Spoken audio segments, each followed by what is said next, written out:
Subscribe now and press the bell icon. Never miss an update.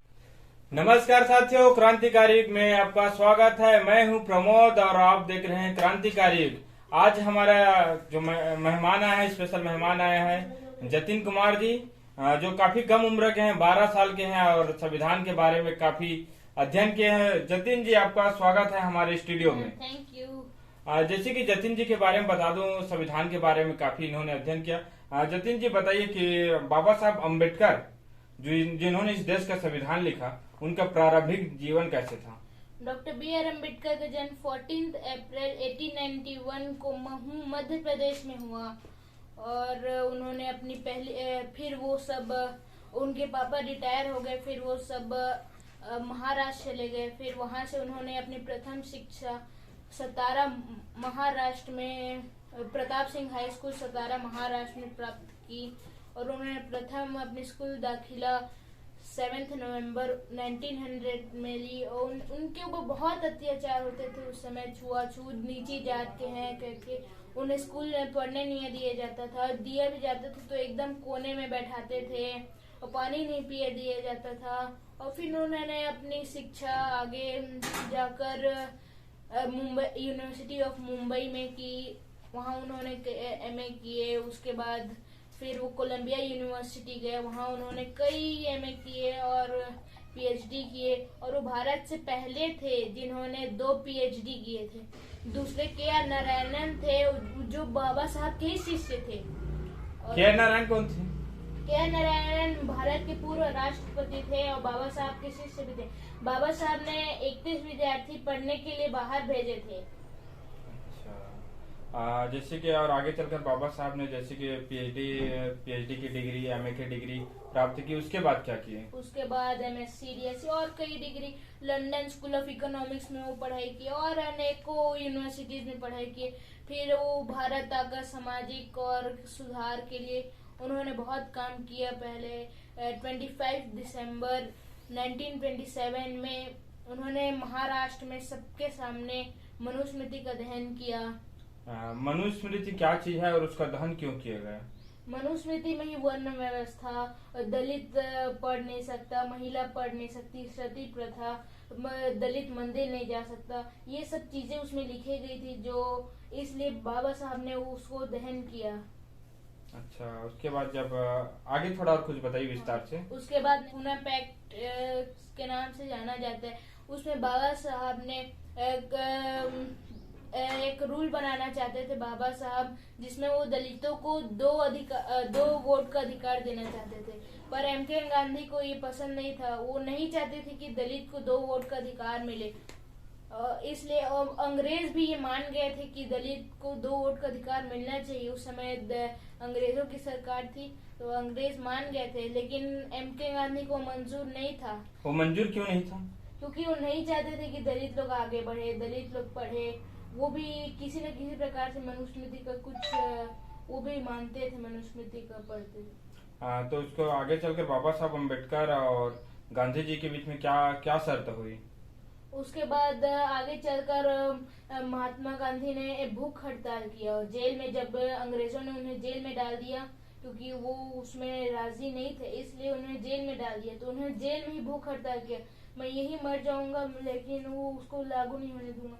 तो इसलिए बाबा साहब के ऊपर प्रेशर बना तो उन्हें वो उनका साथ देना ही पड़ा, वो रूल वापस लेना ही पड़ा किसी भी हाल में। उसके बाद आगे चलकर बाबा साहब ने बहुत काम किया छुआछूत के। उसके बाद अंग्रेजों ने एक शर्त रखी कि अगर भारत अपना संविधान बना लेगा तो फिर वो देश छोड़ देंगे। तो फिर बाबा साहब ने संविधान लिखा। उसके बाद अंग्रेज देश छोड़कर चले गए 15 अगस्त 1947 को।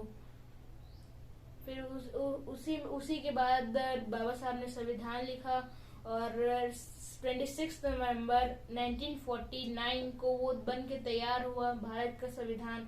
फिर उसमें बाबा साहब पहले कानून मंत्री बनाए गए और राजेंद्र प्रसाद प्रेसिडेंट बनाए गए, प्राइम मिनिस्टर बनाए गए जवाहरलाल नेहरू, और कई मंत्री बनाए गए। अच्छा, संविधान बनने में कितना वक्त लगा था? 2 साल 11 महीने और 6 दिन।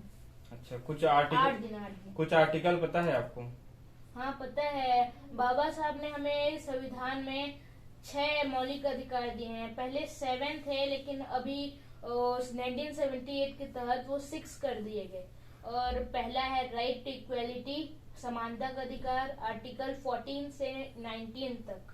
14 से 19, अच्छा। और समानता मतलब जो नीची जात के समझते हैं सब आदमी समान है, ये चीज को बताए, ये चीज का अधिकार देने के लिए ये राइट टू इक्वालिटी बनाया गया है। कंटिन्यू बताइए विस्तार से। और दूसरा है राइट टू फ्रीडम, स्वतंत्रता का अधिकार। स्वतंत्रता के में सब चीज आ जाते हैं, कुछ भी करने की स्वतंत्रता, कहीं निवास करने की स्वतंत्रता, कहीं जाने की स्वतंत्रता, कहीं भी जगह कुछ भी काम करने में स्वतंत्रता, पढ़ने में स्वतंत्रता, सब चीज। उसके बाद तीसरे पे आता है राइट अगेंस्ट एक्सप्लॉयटेशन, शोषण के विरुद्ध अधिकार। शोषण मतलब जैसे 14 साल से नीचे एक बच्चे उनको दुकान में काम कराते हैं, कई जगह काम कराते हैं, उसके विरुद्ध अधिकार है। और चौथा है राइट टू रिलीजियस फ्रीडम।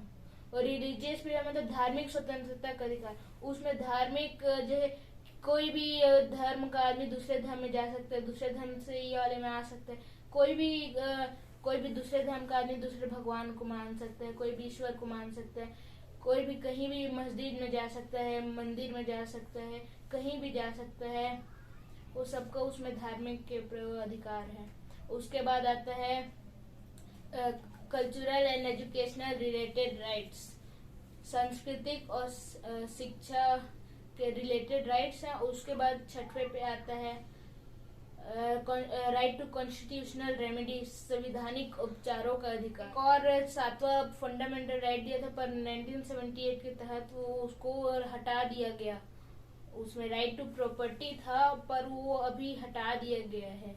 उसके बाद बाबा साहब ने 1956 में बौद्ध धर्म को अपनाया। फिर 6 दिसंबर 1956 को डॉक्टर B.R. अम्बेडकर की डेथ हो गई।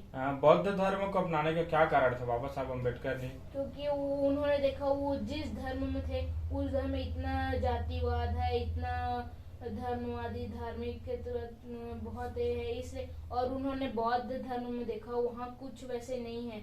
और उन्होंने ये भी देखा कि मुस्लिम में भी ऐसा है और बाकी धर्म में भी उन्होंने देखा, तो सब में यही हाल है। फिर उन्होंने बौद्ध धर्म में जाने का सोचा और फिर उनके साथ 5-6 लोग भी उनके साथ शपथ लिए बुद्धिस्ट का। कितने लाख लोगों ने उस शपथ का हिस्सेदारी की? 5-6 लाख लगभग। अच्छा। और बाबा साहब को कोलंबिया यूनिवर्सिटी में पढ़ने में स्कॉलरशिप बड़ौदा के राजा गायकवाड़ राजा है, वो बड़ौदा में उनको स्कॉलरशिप देते थे पढ़ने में मदद कर। बाबा साहब उस समय बहुत गरीब थे तो वो पढ़ नहीं सकते थे, इसलिए उनको पढ़ने के लिए वो स्कॉलरशिप देते थे। और उनको छत्रपति शिवाजी महाराज भी उनको स्कॉलरशिप देते थे। कोलंबिया यूनिवर्सिटी को उनको गायकवाड़ राजा दिए थे और बाकी टाइम का वो दिए थे छत्रपति शिवाजी महाराज। उसके बाद बाबा साहब को तो बहुत पहले ही भारत रत्न मिल जाना चाहिए। 34 साल बाद, उनके मरने के 34 साल बाद उन्हें भारत रत्न कब मिला था भारत रत्न? 1990। अच्छा। वो भी मांग किए तब मिला, 34 साल बाद मिला, मरने के बाद। उनको बहुत पहले ही मिल जाना था, इतना काम किया वो देश के लिए, तब भी उन्हें भारत रत्न इतना देर बाद मिला। हाँ, इतनी कम उम्र में इतनी सारी जानकारी आपने कैसे हासिल किया? जैसे हम लोग इधर उधर जाते थे तो फिर कहीं मूर्ति लगा रहता था, फोटो देखते थे तो जानने की इच्छा हुई कि कौन है डॉक्टर B.R. अम्बेडकर। तो फिर उनके बारे में देखे, पढ़े, तो फिर उनके बारे में जाने, उनसे इंस्पायर हुए, मोटिवेट हुए। लोगों को और हमारे जो दर्शक अभी आपको सुन रहे हैं, देख रहे हैं, उनको क्या शिक्षा देना चाहोगे, खासकर हम उम्र के लोगों को? उनको मैं ये शिक्षा देना चाहूंगा कि वो भी बाबा साहब से इंस्पायर हों, मोटिवेट हों, उनके संघर्ष को देखें, उनके जो बुक दिए हैं उन सबको पढ़ें। और वो जो हमेशा बोलते थे शिक्षित बनो, संगठित रहो, उसको हमेशा फॉलो करते रहें। अच्छा। और कुछ पुस्तकें शायद आपने पढ़ी है, कुछ बताइए हमारे दर्शकों को। इनहिलेशन ऑफ कास्ट और हूँ आर शूद्र, शूद्र कौन थे। अच्छा, ये थे जतिन कुमार जी, जिन्होंने यह विस्तार से हमें बताया। बहुत बहुत धन्यवाद जतिन जी आपका हमारे चैनल में। धन्यवाद।